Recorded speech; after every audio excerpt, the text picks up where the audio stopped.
Obviously, you have to get your band set up and through. So up and through. Now there's two ways that you can set it up. You can set it up on the side. I've been teaching it all day with people setting it up here. So I've been more comfortable using it here today. All right. So when you set yourself up, you obviously want to make sure that you have the same space on both sides before you step on. So when I step on, I want to make sure that I have the same amount of slack on both ends. Obviously, if I'm here and I have minimal slack here and a lot of slack here, that's obviously not going to swing properly. So you got to make sure you space it out so you have the same amount of slack on both sides. If you're here and it's too difficult, then obviously you just want to bring your feet a little bit more together, because now you have a little bit more slack on the outside.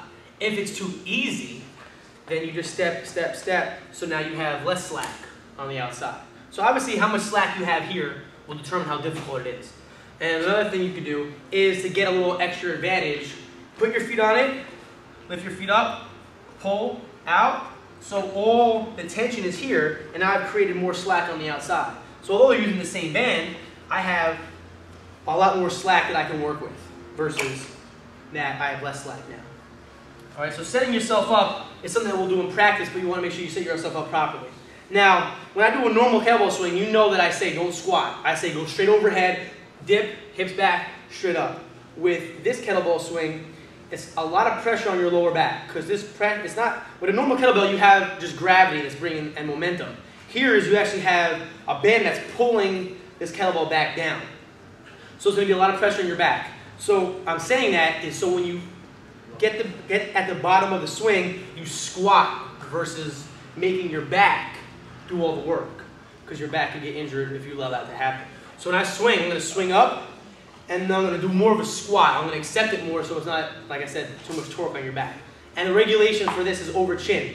So it's not going to be overhead, it's going to be over chin. And your first swing, do not try to go over chin. Get a first swing up about halfway, squat, and then go full way. Trust me when I tell you you're going to need to do that, because your first swing might not make it up and you're wasting your energy anyway.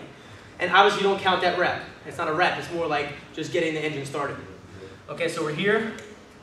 So my first swing, I'm going to just go halfway up, squat, and then I'm up.